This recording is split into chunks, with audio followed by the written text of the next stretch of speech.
Hello everybody, once again welcome back to Tech and Crypto's YouTube channel. Today in this video I'm going to show you how you can solve math problems in Bing app, so make sure you follow my step till the end.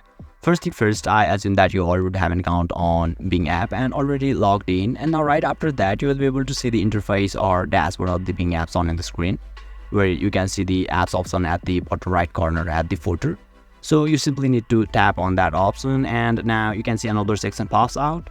And at the Explorer section at the bottom, you can see the Math Solver option at the left side. So you simply need to tap on that option. And now, you can solve math problem over here. You simply need to type your math problem on the screen. And you're gonna solve it for you. So basically, this is how you can solve math problems in Bing app. And if you still encounter any issue during this process, feel free to leave a comment and I'll be happy to assist you.